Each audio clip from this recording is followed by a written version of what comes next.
Si Congressman, tama naman sabi. Eh, akala ko magluloro. Loro. Pawot to, pawot. Akala ko magluloro to eh. Ano sa ano sa At tinatanong mo kung si Glenn ay magururo. Oo. Tinatanong ni brother kung tuloy ka raw sa ano. Pero kung ano magpapaganda, depende sa tama mamaya. Palagay mo, mag-shot ka muna, okay lang sa'yo. Ay, namit eh. Okay, sige. Darga. Hanot. Ito pa, ang nanay. Ito ngayon, ang nanay ni Glenn. I-interview din ang nanay ni Glenn ngayon. Anong oras na ngayon?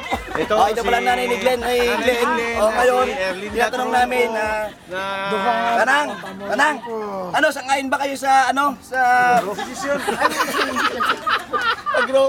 Sa sa Roro si Glenn. Bala ka niya kung buhay mo lang na. Kailangan ka kanya kung buhay. Ay, wata ka sundok to. Simbalan Liberty din. Liberty. Alak pa. Ngayon ko bunig. Ampal mo, pagpalag, mapakakagasolina. Ito. Happy birthday na, happy birthday. Happy birthday. Wata ka sulto. Ampal mo, pagpalag, mapakalkaw. Hindi namin uuwi. Dalasa, pati si Galasa, hindi sisikip to. Sadya lang yan, mabubo. Bantay dyan, di polster ah. Star lang.